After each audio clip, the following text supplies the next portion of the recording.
Hi, my name's Jerry Bergeson, and welcome to Brain Fur Studios. Brain Fur is a little bit of an oddball name, comes from one of my favorite Pomeranians. So anyway, I'll tell you a little bit about myself and what I do. I'm a producer.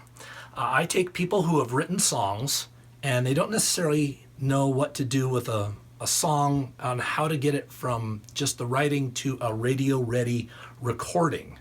And that's where I come in. There's lots of different styles, there's lots of different methods of doing this, but I'm going to basically take you through the studio and show you what it's like, and to give you an idea of what you'd be in for when you decide to use me.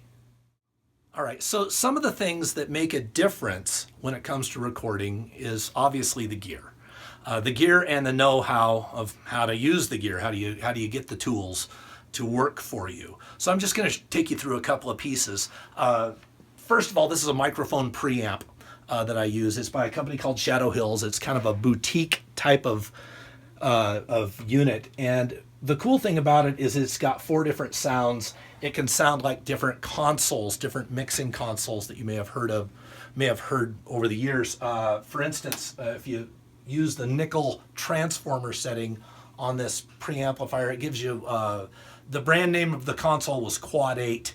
A couple of the recordings, Steely Dan stuff, Boston was on a Quad 8. Actually, Pink Floyd The Wall was on a Quad 8.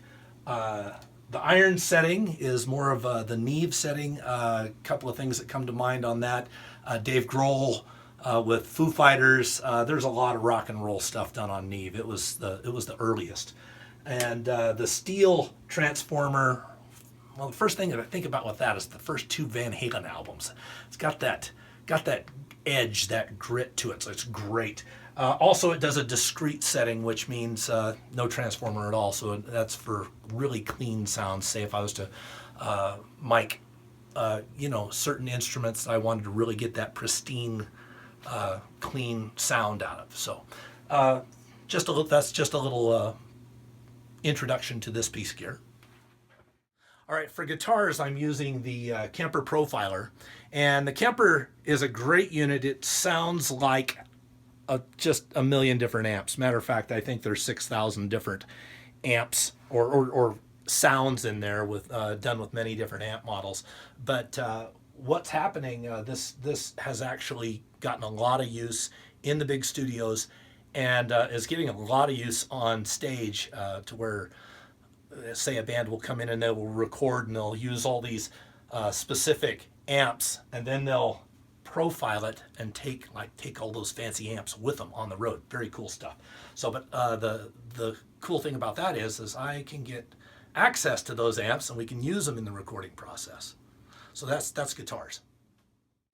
Most of the synthesizer work that gets done is either done via software within Logic. I'm a Logic user, or I also have the a Yamaha Motif just for an all-around synth sounds, as well as the Access Virus, which is also a great unit. Sometimes I'll have people bring in, different synthesizers, as well as I've got access to some incredibly expensive vintage synthesizers that can be brought in depending on the project. Most of my recording is done what's called in the box. That means I'm using a computer. So if you're recording in the box, it's in the box.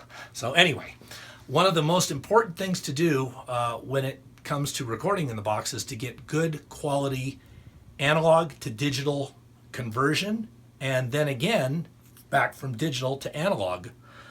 Digital to analog you're going to hear through the monitors. Analog to digital is obviously, it goes from a guitar in through a mic, in through what I'm using, which is the Apogee Symphony system. High-end, lots of records have been done on this system. I'm capable of recording up to 16 channels all at once. So, but super high quality, absolutely professional. Okay, so one of the keys about getting a great recording is having great microphones.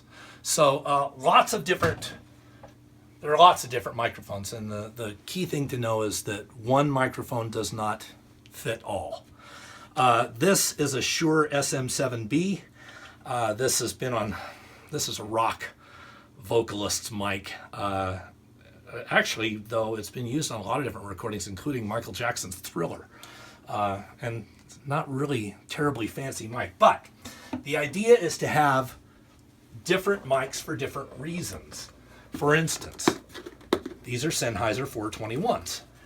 Great for recording toms and all around use on drums. Generally great for guitar speaker cabinets, that type of thing. So got to have a few of those. Condenser mics. It's a new thing for me. The Shure Beta 181. Great small diaphragm. That means the diaphragm that's actually getting the recording. Fantastic on guitars, drum overheads, various instruments. There's a lot of different ways to use this. Another great system, Jimi Hendrix's favorite mic. This is a Beyer M160. It's what's called a ribbon microphone. And it's a lot smoother than a normal condenser mic. It's got a different quality altogether. However, these particular mics are still a little bit aggressive. They sound great on vocals. They sound great as overheads. They're just, it's hard to find something that this doesn't sound awesome on. So, and then we're going to move into the other room and show you a couple more. All right, and another microphone. This is a new addition to my studio. This is a Sound Deluxe E47, and it is basically a clone of the famous Neumann U47 that's been used, well, the Beatles, Frank Sinatra, I mean, been used on a million different things. However, those microphones, you know, they're $20,000-$25,000 these days, and when it comes to maintaining a vintage microphone, there's a lot to it. So in my book, I would rather have something that I'm sure I can count on. So this mic right now is set up in what is called a mid-side stereo miking technique. I'm going to record acoustic guitar with it in very short order. So which brings us to where we're at, which is the tracking room. So this is my tracking room, and I'll tell you a couple of things about it. It's rather a fairly dead space, meaning there's not a lot of reverberations. There's not it's very quiet space. But I've made it to where it's kind of a customizable thing. And one of the things that makes it customizable is these custom acoustic baffles.